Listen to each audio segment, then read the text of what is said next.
Well, hello everyone, and welcome to the NVMe-oF for Windows webinar from Pavilion Data. My name is Keith Parker. I'm the Director of Product Marketing here at Pavilion, and today I am joined by Praveen, Mallya, our systems engineer, who will help us talk about NVMeoF and why it's so impactful for Windows environments.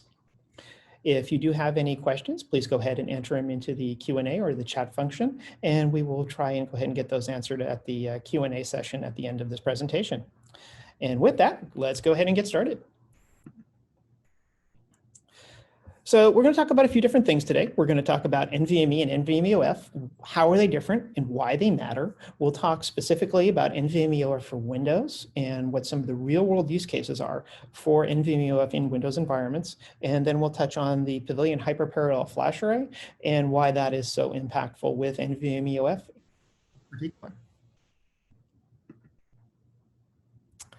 So first off, I want to talk a little bit about why NVMeoF for Windows. You know, what is it and why is it so important for Windows? Well, part of the challenge with some Windows applications is that the legacy protocols, they're simply not able to meet the needs of modern applications. You know, there's limitations in performance, there's limitations in parallel access, there's limitations in providing workstations that use Windows applications with the performance they need. And as we move forward, NVMeoF is really the storage of the future, and we'll talk a little bit about why that is. NVMeoF has been around for a few years, and organizations have really been able to take advantage of it and really extract value from it because it enables them to do things that they weren't able to do before. NVMeoF is an extremely high performance interface, and it's really been used by a lot of applications that have historically been, the big data, the high throughput. You've seen things where it's been used in environments that use high performance parallel file systems, in research laboratories, by government agencies, by those big data applications. But it really brings value not just to those types of applications, but to every application and all the way down. And it's really going to be driving performance as we go forward, as it's going to enable not just big data, but all applications to really take advantage of that kind of high performance.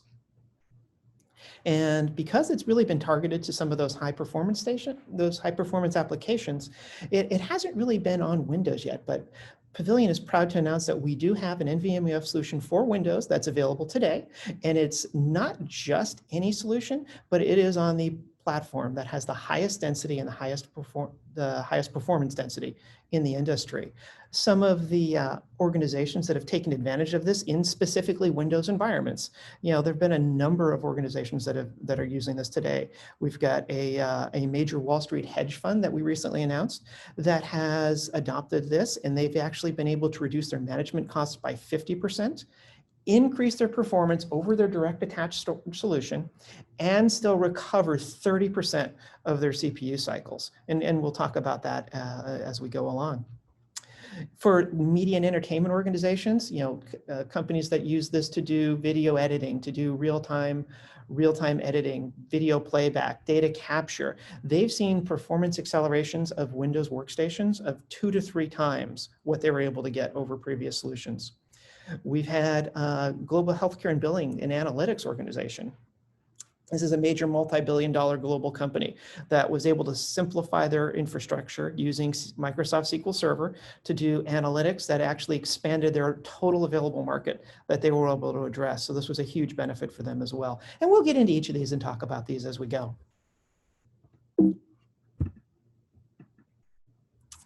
So one thing I do want to hit on is workloads matter. When we talk about some of these applications, we're talking about Windows applications, and there's really a couple of ones that we want to consider. First is going to be databases, specifically SQL Server, because this is a Windows presentation, but these applications are true for really any database. And what databases require is they need 2 things. They need extremely low latency, and they need extremely high throughput. And that's what makes NVMeoF so perfect for this type of solution. File-based workloads, which are something you're going to see commonly in Windows environments, are also going to be throughput sensitive. So very much a need for the highest throughput they can possibly get. Depending on the application, some of them are also going to need that low latency. Some will not, but it's going to be application dependent. So workload matters. And when you're looking at a need for high throughput and extremely low latency, NVMeoF is the ideal solution. One of the things I want to go ahead and take a look at is, how has this been done in the past? When you look at the way storage has been done in the past specifically for blocks, specifically for SQL Server, for those types of applications that need that, you've really seen two types of applications. You've seen SAN attached. You've got a network, usually fiber channel, but it's by no means the only one. And what that provides, it gives you a lot of management and availability features. The storage is shared across different servers. You get management features such as snapshots and clones and thin provisioning and all the things you want to have to go ahead and manage that storage. But the trade-off there is you're going to have higher latencies and you're going to have lower performance. And whenever you add in all that extra hardware, you're going to add cost and complexity as well. The alternative to that has really been a direct attach solution, and that can be internal to the direct attach node, or it could be as a JBoF attached to it. And those solutions are going to be simple solutions. They're going to give you really good throughput. They're going to give you great low latency because the SSDs are directly attached to the node. But there's going to be some challenges. There's going to be a challenge in terms of capacity, especially when you're looking at the internal NVMe drives. Not only are you going to be limited in the number of drives you can attach, but we've had a lot of customers that are actually limiting the capacity of the drives they can put in there because it adds challenges around rebuild times. In the event of a failure, it adds challenges in terms of managing the data. It brings in issues of scaling. When you need to scale, you can't scale your capacity in your compute independently. You do it through adding additional nodes. And every time you add a node, if I'm adding it for capacity, well, I'm buying extra compute as well because it comes that way. If I'm adding it for compute, well, I'm getting extra capacity. So I'm not efficiently growing my environment. And on top of that, all those nodes are managed through software. So every time I add a node, there's an incremental cost of performance because additional compute cycles are going to be required for every node to go ahead and manage that capacity. So there's additional overhead. And specifically when you're looking at the JBoF version of that, the thing you're going to end up with islands of storage. Each of those JBoFs are going to be attached directly and you're going to end up with islands of storage. So these are the trade-offs people have had to make previously. You've either had your SAN attached, which gives you great management, but limitations in terms of performance and cost and complexity, or you've got great performance, but you're giving up other advantages in terms of scaling and management. So people have really had to make that trade-off. But what if going forward there was a solution that actually gave you all the performance of DAS, all the ultra low latency, all the high throughput, as well as the benefits of shared storage? And that's what we're going to be talking about today, the ability to actually obtain that. Just real briefly, I promise not to spend too much time on this. NVMe is really the basis of this technology. And NVMe was really developed to solve a problem in that SSDs, when used in all-flash arrays, were historically using SAS interface. And NVMe came into free SAS, or free SSDs, from the limitations of SAS. SAS was developed as a hard drive tech interface. It's of course, evolved from the legacy parallel SCSI interface, and it's really not intended or capable of delivering on the performance of flash. Just as an example, SAS interface has a queue depth, or has queues of 1. There is a single command queue for SAS, meaning I have one line of commands I can go ahead and take, and that depth, I can have 256 commands in it. In comparison, NVMe, instead of one command queue, has 64,000 queues. And each of those 64,000 queues has a depth of 64,000 commands. So it's able to deliver parallel data access, parallel commands responses, and deliver extremely high performance that you can never do with SAS. And the result of that is it really moved the bottleneck away from the drive and into the fabric. With the legacy SAN model, what you're going to have is you're going to have, that drive, whether it's SAS or NVMe, it doesn't really matter. When it goes and puts data out over the wire, it's going to encapsulate or wrap that data in the protocol of that storage network. And when it wraps it in that, it's adding latency, it's adding complexity, it's adding processing.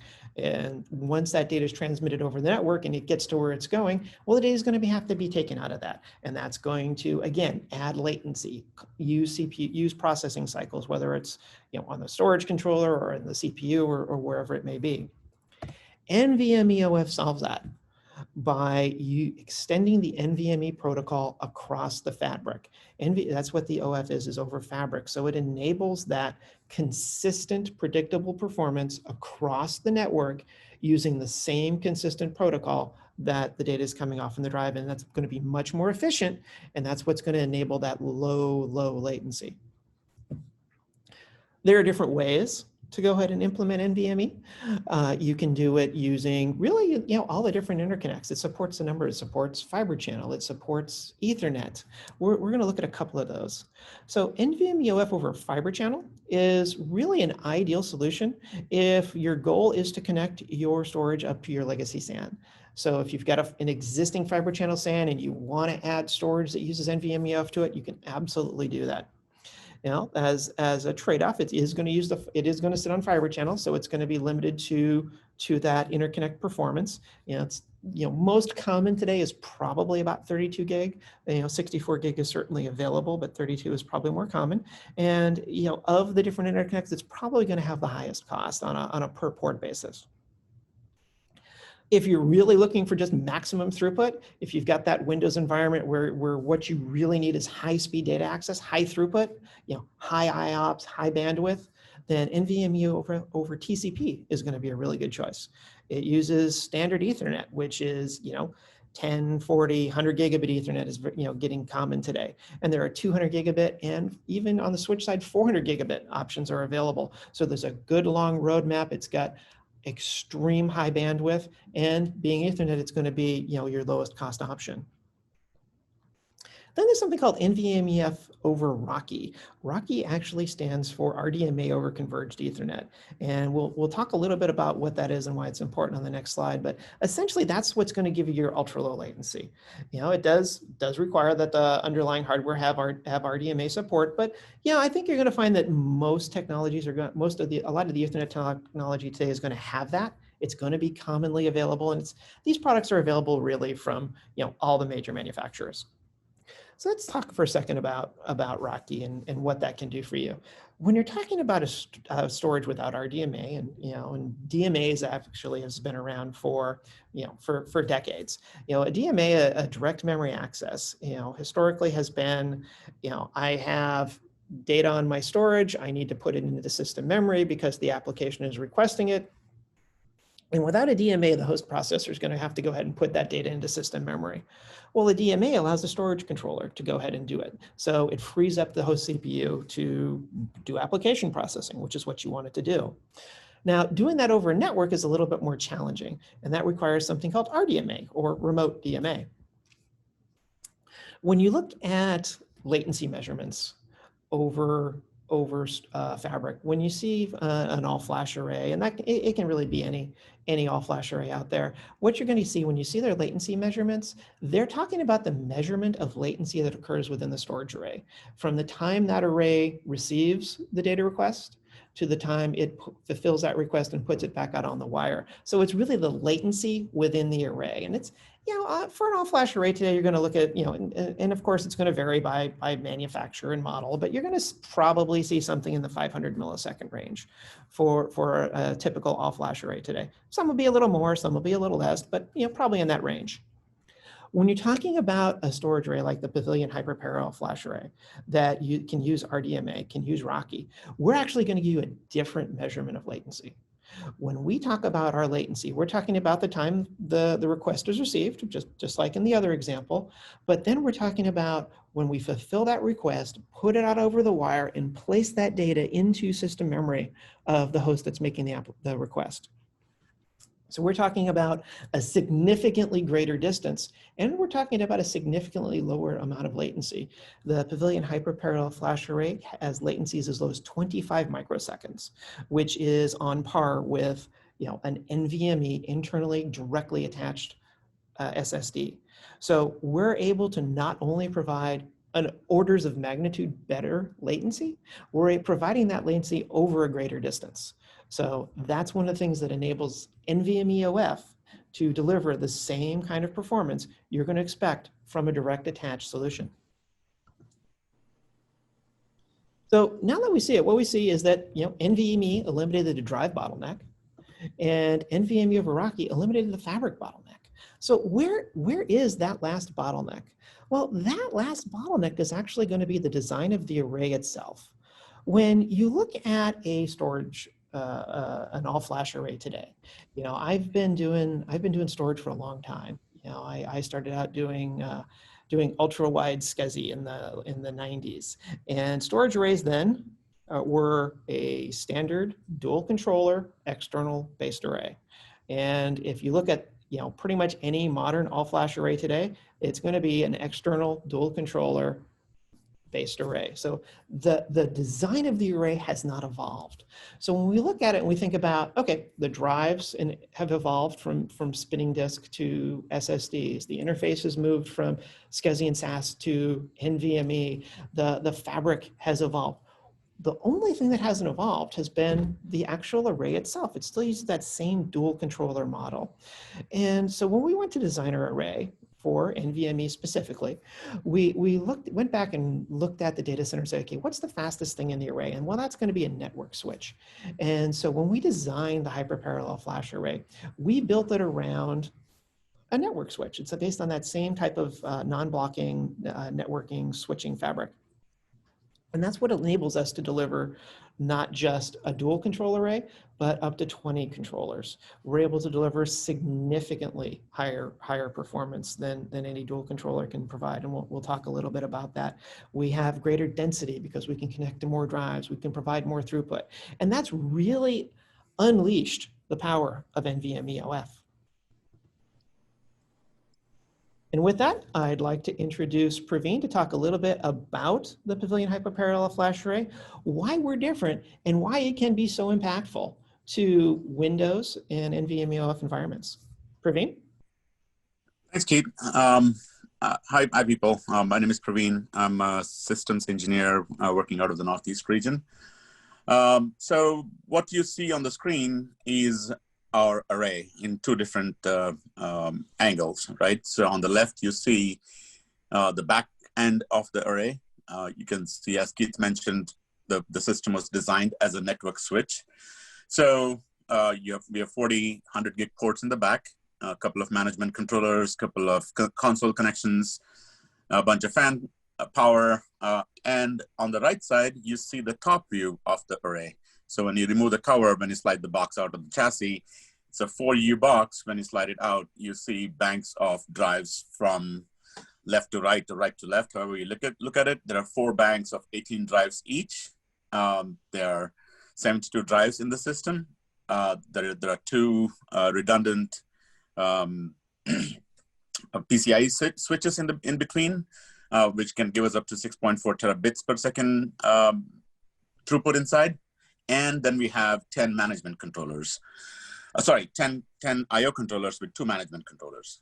So what this delivers is a rack scale design. So in a typical data center, you have a top of the rack network switch, you have a bunch of servers, and then you connect a bunch of cables to your storage switch, or typically in an olden legacy environment, it would be a SAN attached infrastructure where you'll have a bunch of fiber cables running from your host to the fiber switch to the array.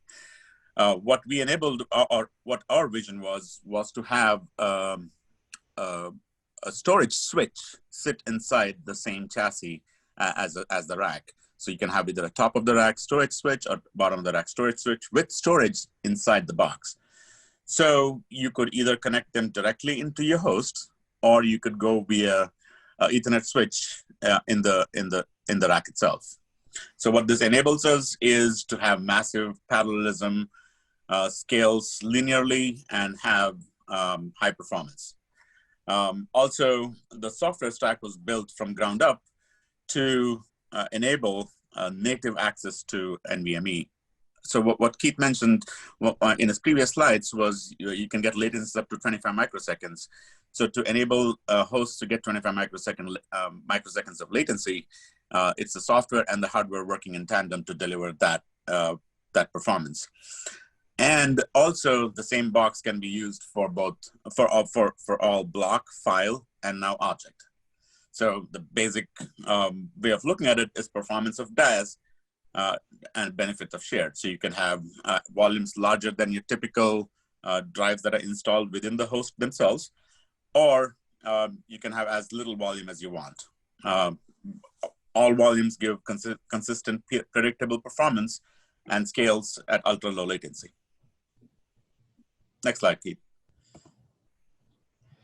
That's great. Thanks, Praveen. So with that, I'd like to just take a little moment and talk for a bit, about NVMeoF and Windows use cases. Where are people using NVMeoF with Windows today, and what kind of results are they seeing from that? So one of the places we see a lot of Windows applications is really in the M&E space, video editing, video capture, video playback, video transcoding, and the ability to bring that data in real time, make edits to it in real time, and play that data back out is so critical to that particular industry.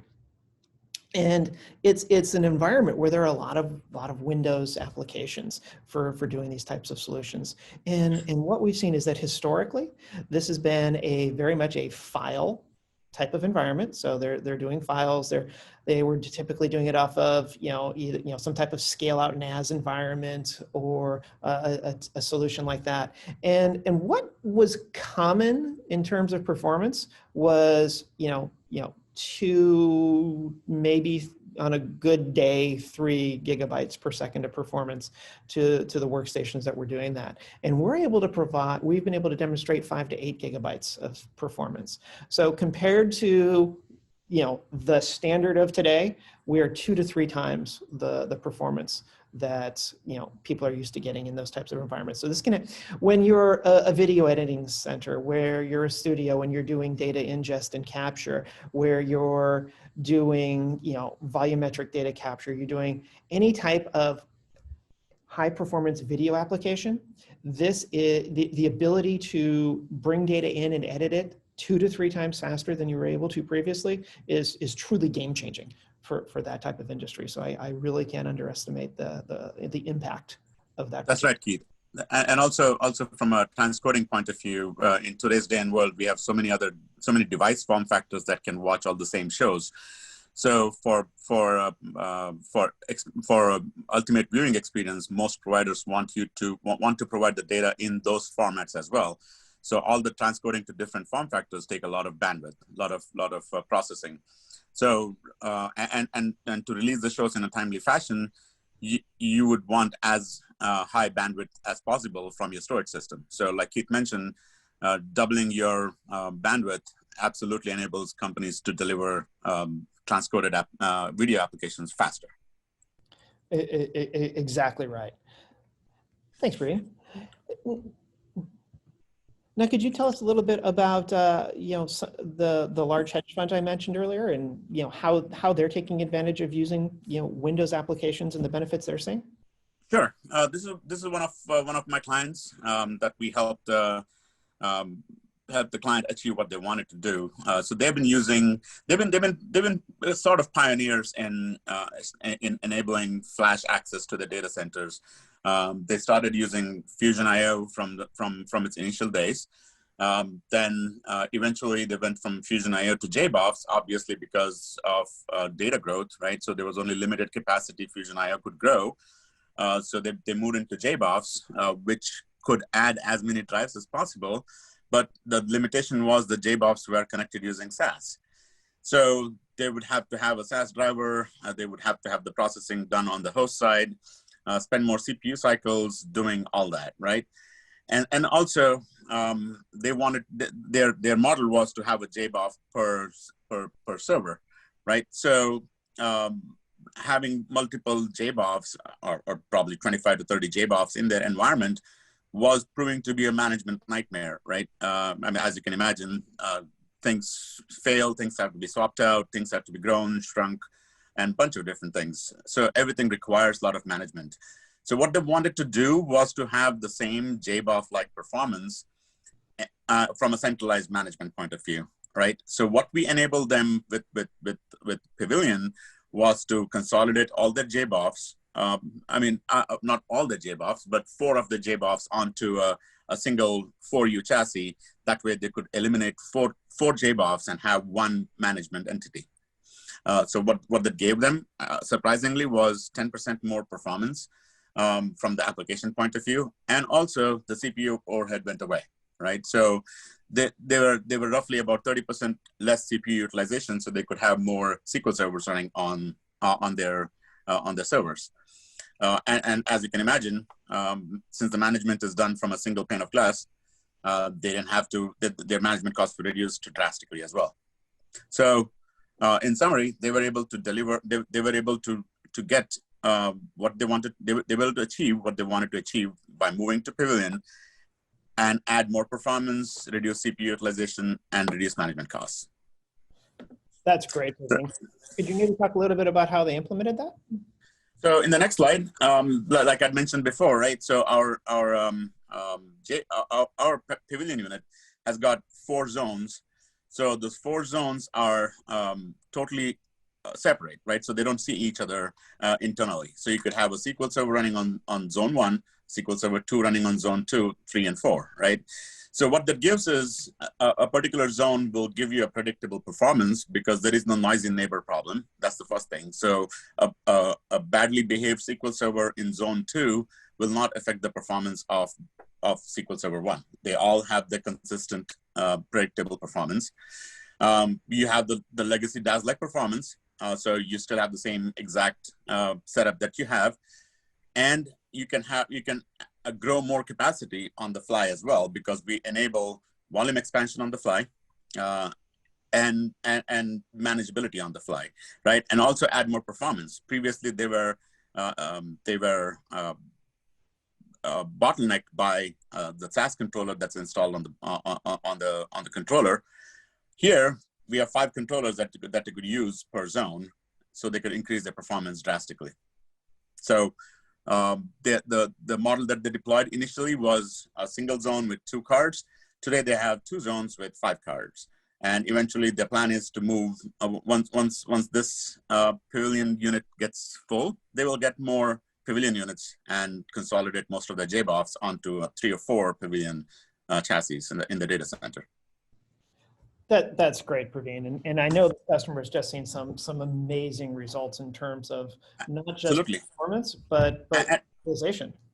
And oh, by the way, the JBoFs never allowed them to take snapshots or clones. So with Pavilion, they could have snapshots and clones. And if they want to share those disks with another SQL Server for a cluster, they could connect another server in the same zone and have a SQL Server cluster. Wow, so they were able to not only accelerate their performance, they got about a 10% performance jump, moving away from a direct attach solution. Correct. They got better management, they reduced their management costs, they got the ability to do a cluster of servers, so better reliability, and they recovered CPU resources. They recovered about 30% of their CPU resources that were then able to be applied to application processing, which, let's be honest, that's what you want your CPUs doing, is processing your application, not managing your storage. Correct.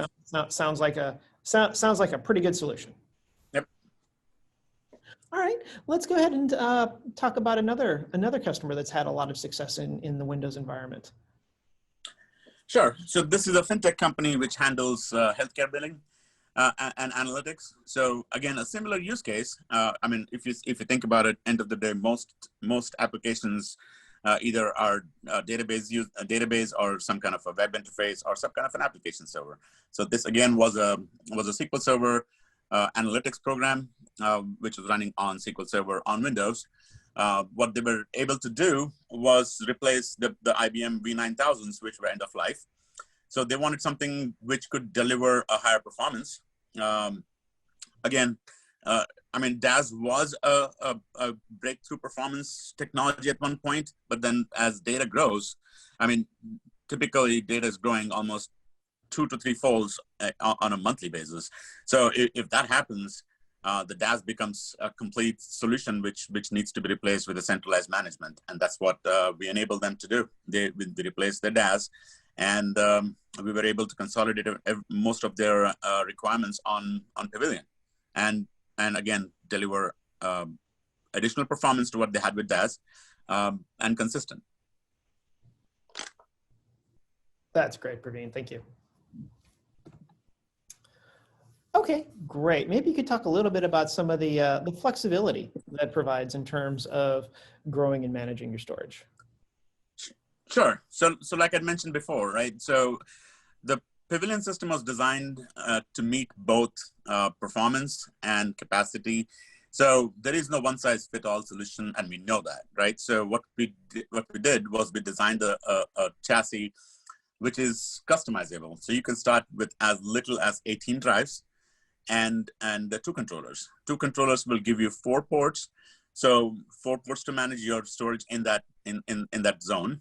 So that zone still can provide you with 4 million IOPS, 24 gigabytes per second read, 18 gigabytes per second write, and also provide all the software functionality that I mentioned before. You can do thin provisioning, you can do snapshots, you can do clones. So the data is protected with RAID. So we got RAID 6, 16 plus 2 RAID protection in the box. So if there's a failure, I mean, drives fail very rarely on the box nowadays, but still, when they fail, you are protected against dual failure because we implement RAID 6. From there, you could go on to a half-populated box, which is most popular in many ways because you get 5 controllers or 20 ports and 50% of the capacity of the box, or 2 zones. So you get 5 controllers to manage zone 1 and 5 other controllers to manage zone 2. So again, if you look at the performance, it scales linearly, right? So you get 4 million IOPS on 1, you get 10 million IOPS with 5 controllers. You get 24 gigabytes per second with 2 cards, you get 60 gigabytes per second with 5, and so on and so forth. And you still get the same software functionality, right? You get the snapshot, clones, and thin provisioning. From there, you could have a fully grown chassis, and sometimes you just need the space. You don't need the bandwidth. You don't need the IOPS, right? So all you can do to enable access to 72 drives, all you need to do is install 4 cards. So 2 cards for zone 1 and 2, and 2 cards for zone 3 and 4. And you have a fully populated box with less cards. And the last one is the Ferrari, right? Where we have 10 cards and 72 drives and the whole 9 yards. And same exact performance profile, scales linearly as zones are added or cards are added, same latency, same software functionality. And also all ports can do block, file, and object. That's exactly right. Thank you so much, Praveen. And that performance does continue to scale linearly. So if you move from one fully populated box at 120 gigabytes per second to 2 boxes, you can expect to get 240 gigabytes per second of bandwidth. 3 will give you 360. It continues to scale linearly. And that largely plays to the design and architecture of the switch-based array, which enables that linear scalable performance. And there are a couple of additional features I want to go ahead and talk about that are somewhat unique to the Pavilion array. We actually announced some of these today. We've got some additional features that are really designed to provide greater resiliency and performance simultaneously. You know, one of the challenges with storage that's been around forever is storage arrays were designed to be resilient. They were designed to maintain availability, but typically when they went into some type of fault position, they would still maintain access, but the performance would go off a cliff. You know, if I've got a RAID array and one of my drives fail, well, I can still see and access my data, sort of. You know, the performance is going to be terrible. You know, if I have a I have a dual controller system. I've got, you know, basically one of those controllers is there as redundancy. I'm not getting performance from that. And these are some of the things that we've actually been able to solve. You know, the first is the N+1 or N+X controller resilience. So as Praveen mentioned, we have multiple controllers in the Pavilion hyper-parallel flash array, up to 20 controllers. You know, there are 10 line cards that it can support, and each one has 2 fully independent storage controllers. So you get up to 20 controllers per array. And what you can do is you can configure those controllers. You can set, you know, it's 5 per zone, as Praveen said. So you can set 4 controllers up to be running I/O and doing performance. And they can be running flat out, and one controller is there as a standby. So in the event something happens to a controller, you have that failover. And anyone who's ever had their storage array going and they've been running flat out with both controllers running at maximum performance and then had a controller failure, you know, they can tell you that's a pretty big impact. So this is something that can be fundamentally game changing. The next thing I want to talk about is what we call our N+2 media data protection. So that's the RAID that Praveen mentioned. You know, so we default to RAID 6 for data protection schemes, and there's really two ways to go ahead and maintain media data protection. You know, there's RAID, which has been around forever, and you know, RAID does a really good job in that it provides protection. It can, you know, with RAID 6, you get protection against 2 drive failures, which in the hard drive area was an issue, but in the SSD world, it's less of a concern. But you know, what RAID does is it gives you good protection without consuming too much capacity. The challenge with RAID is performance. You know, when a drive fails and you go into degraded mode, performance can just be catastrophic. I've seen arrays take hours. I've seen arrays take days to rebuild. And solving that is what really drove the adoption of something called erasure coding, which is the other solution. And erasure coding gives better performance in a degraded mode than RAID does, but it also consumes more capacity. So I'm giving up more of my storage to have protection in the event of a problem. And you know, all the storage I buy, I don't want it all out there just to be extra redundant capacity. I want to actually use it for my applications, for my data, to power my business. So I want that capacity back. And Pavilion's unique swarm RAID recovery gives me that. Because we have so many controllers, because we have a box populated with all these compute cycles, what happens is in the event of a drive failure, during the rebuild, all those other controllers, we swarm that array and we rebuild it so much faster than the legacy dual controller ever could. In fact, we are able to rebuild an array at a rate of 1 terabyte of capacity in 15 minutes. So massively reduced performance. So you can, you know, what used to take hours and days now takes minutes. So we're able to get you back up, get you back going, get you back out of that degraded state and operating at maximum performance. And because there are more controllers, we deliver better performance during that degraded time.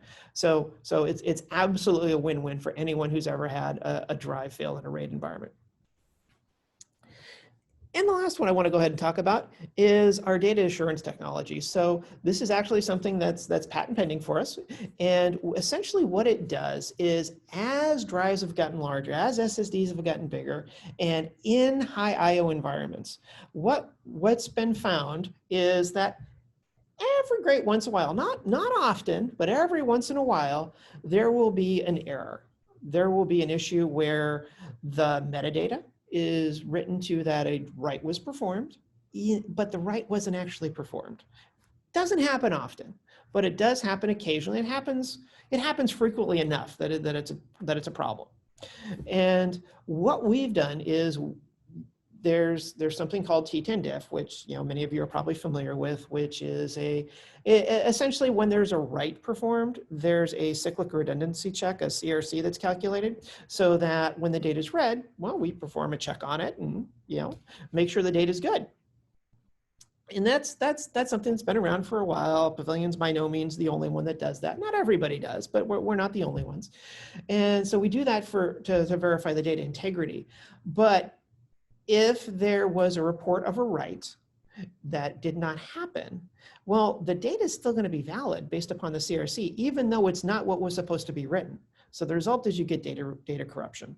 And if you're running a database, this can be catastrophic. If you're doing video, this can be catastrophic. I mean, you can't have wrong data written. And so what we've done is we've added in an extra version check to that field. And what that does is it validates not only is the data good, but is the data current? And so we make sure it's not just good data, but the right good data. And that is something that is unique to Pavilion, and we have solved that problem.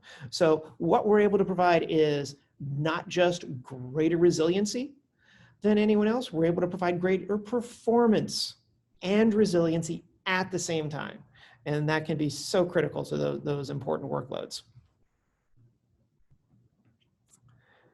And we have high levels of data management. That's one of the big advantages of moving from that direct attached solution for performance to that shared storage model is you get all that enterprise grade data management features. Praveen, could you talk a little bit about that for us?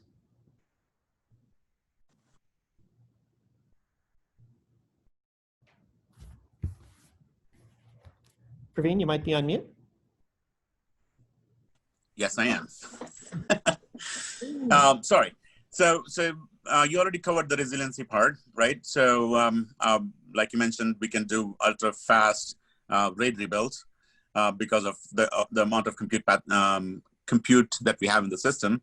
And the controllers enable us to do multipathing support, right? And the T10diff that you mentioned already. From a security point of view, we do data encryption at rest. We also enable, just because of how we have 4 zones, we automatically have multi-tenancy, which is secure, and also workload isolation, right? So if you put 2 workloads of very high I/O requirements in 2 different zone set, you will be guaranteed a dedicated performance, a consistent performance across both those applications when they're split across multiple zones. Or if you want to add more compute, all you need, or more bandwidth or throughput requirement, all you need to do is add more controllers on the back end. We enable key management system outside the box, and we have LDAP and Active Directory integration from a security point of view. From a data management point of view, today we have enabled tin provisioning, so you could have hosts using more capacity than what's been allocated in the box, so you can grow that capacity on the fly within the zone, and then like I mentioned before, we enable 0 footprint snapshot and clones. We can do volume expansion on the fly and do volume restores. From a management point of view or operations point of view, we have enabled most industry standard operations protocols.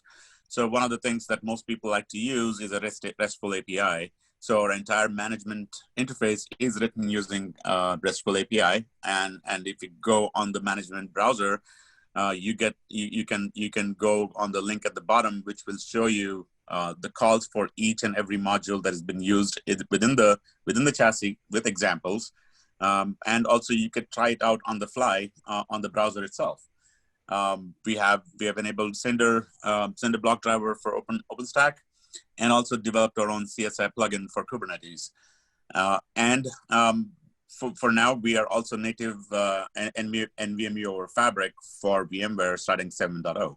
So, I mean, as and when more applications evolve, which need storage and have their own plugins, we will have our own app store to manage those plugins, if you will, right? So it's a simple model for any app that utilizes storage, which needs an app, we'll have an app for that. Great. Thanks, Praveen. And one of the last things I want to go ahead and hit on is performance across workloads. We started out talking about how workloads matter, and one thing that is so important that I want to make sure everyone is aware of: Pavilion supports block, file, and object workloads simultaneously on the hyperparallel flash array. Now, that may not sound like such a unique thing. A lot of storage arrays support multiple protocols, unified protocols, unified storage, whatever they want to call it. But when somebody else does that, what they're doing is they're taking their storage array, and whatever protocol it was designed around. So for example, if I have an array that was designed to provide file services. I've got an operating system that I've been building it for years. I've hardened it. It works really great. It's really designed for file access, and it could be block grab, whatever the primary one is. But we use file for this discussion. So I've built it up to run file, and now I'm going to add multi-protocol support. I'm going to add the ability to also do object storage on my file, or maybe I'm doing block or whatever. What they're doing is, because they have that legacy dual controller architecture, they're taking that additional protocol, that, let's say object protocol, and they're running it on top of their file protocol. So you've got a controller trying to run a protocol on top of a protocol. And the result has been, well, whatever that secondary protocol is, performance is not going to be very good. In fact, it's usually going to be atrocious. So the result is, even though most vendors offer solutions that support multiple protocols, people tend to buy the best solution for a particular protocol. So I'm going to have storage for block storage. I'm going to have a different type of storage for file storage. I'm going to have a different type of storage if I'm doing on-prem object storage. Well, Pavilion is the first one to solve that. Because we have multiple controllers, we can have controllers running high performance to block storage. We can have separate controllers running native high performance storage to file storage. We can have controllers running just object. So you're getting the maximum performance, the maximum bandwidth for each protocol simultaneously on the same system. And we're able to deliver not just the best performance across each of those workloads, we're able to provide it simultaneously with best-in-class performance for each protocol at the same time. How does that compare to some of the competition? Let's go ahead and take a quick look. So for block storage, Pavilion is able to provide 120 gigabytes of read performance, 20 million IOPS. And remember, this is from a single 4U array, and latencies of as little as 25 microseconds for write latency. When you look at some of the competitor solutions out there, some of them will be able to come to numbers that can be similar to ours, but what does it take them to do that? We have one competitor that, we do 20 million IOPS. They can do 15 million. They have more read gig throughput than we do, but what does it take them to do that? It takes them 2 full racks of storage to do that. 2 full racks to meet the same kind of performance that we deliver in a single 4U array. That's what we're talking about when we talk about performance density. It's not just the performance of the array, our array versus their array. It's how much horsepower, how much hardware does it take to do that? We have another competitor that does 300 gigabytes per second of read performance, but it takes them, again, a full rack. We do that in a 4U array. And if you use 2 of our arrays, then, we're up to 240. So it doesn't take very long to see the difference in performance and cost, because every time you have all those additional, or all that additional storage, you're having to buy not just the additional arrays, but you're having to buy the cabling and the networking and the management and the rack space and the power and the cooling, everything else that goes along with that. When you look at file, again, industry-leading performance density. 90 gigabytes per second of read performance and 56 gigabytes per second of write performance. Typically, if you're looking at a single filer from somebody else, they're going to be around 15, 20 gigabytes per second of read performance, and that's for an all-flash system. So fundamentally, orders of magnitude better performance. And the same is true for object. Object storage, when you're looking at local on-prem object storage, so you want to run your next generation applications on-premise, you want to store them in an object format, and then maybe, you know, when you're ready to do archiving, you send it off to the cloud. What kind of performance can I expect locally? Well, we do 80 gigabytes per second of read, 35 gigabytes per second write. Fundamentally different than what you can expect to see from the competition. You know, on a 4-year array, you know, our leading competitor is 14 gigabytes per second of read and 4 write. So it's not even in the same ballpark. There are other solutions out there that claim to have actually better numbers than us. But again, it takes them huge amounts of storage to do that. You know, one competitor publishes 171 gigabytes per second of write, the best, highest object storage write performance in the industry. You know what it took them to do that? 704 rack units of servers. So an entire data center. So fundamentally different performance, capacity, and density offered by the Pavilion hyperparallel flash array. And that scales. That scales. So as we go up from one array to multiple arrays, we're in a rack of storage. The Pavilion hyperparallel flash array is able to deliver 1.2 terabytes per second of performance per rack. So for small environments that simply need, you know, good Windows performance, we have our entry point with 18 drives, 2 line cards giving you 4 controllers, all the way up to racks of performance. So whatever your Windows environment needs are, whatever your applications are, whether they're block, they're file, they're object, whatever you need, we're able to provide the performance, the capacity, the reliability, and the resiliency that you're going to need. And with that, I would like to thank you, and we'll open it up to questions. If you do have any questions, feel free to go ahead and put them into either the Q&A session or into the chat feature, and we'll go ahead and get those answered for you.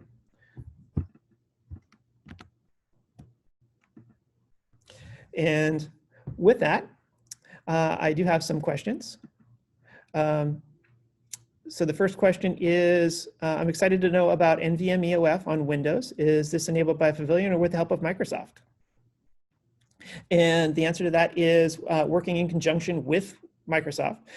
We have developed our own Windows driver. So this is our Windows driver. And the next question is, multipathing support enabled for NVMeoF on Windows or with the help of an MPIO framework? Praveen, I'd like to ask you to go ahead and answer that question. Sorry, say that again, Keith. I'm sorry. How is multipathing support enabled for NVMeoF on Windows with the help of MPIO framework? So we have our driver, which is written specifically for NVMe over Fabric. So it identifies the NVMe over Fabric as a block device, and it plugs into the MPIO infrastructure. So it knows about the dual controllers that we have within our box. So when you allocate a volume, the volume gets a unique ID, and that ID is shared across both the controllers. So when a controller goes offline or the network switch goes offline, MPIO gets an immediate notification that the primary path is gone offline, and it fails the volume to the secondary controller, which has the same device allocated. Does that answer your question? No, I mean, so that's why we have specific drivers, Praveen. So MPIO stack. So the Pavilion driver stack was written so it could integrate well with the MPIO stack within Windows. So the NVMe device gets a unique identifier, and this is the same concept, right? So even in Windows for SCSI interface, you get a SID, a device ID, and that device ID. So when the device ID is the same across 2 controllers, MPIO knows that device has the same controllers on two different physical controllers. So when a device fails on an active path, MPIO fails that device to the secondary path available. So that's exactly what happens in our case as well. So we have a unique identifier for NVMe Fabric device. So when you create a volume, you get a unique device, when you allocate that device onto the controller, you get the same device ID across multiple controllers. So when the device goes offline, NVMeoF fails the device to the second available controller. Hope that answers the question.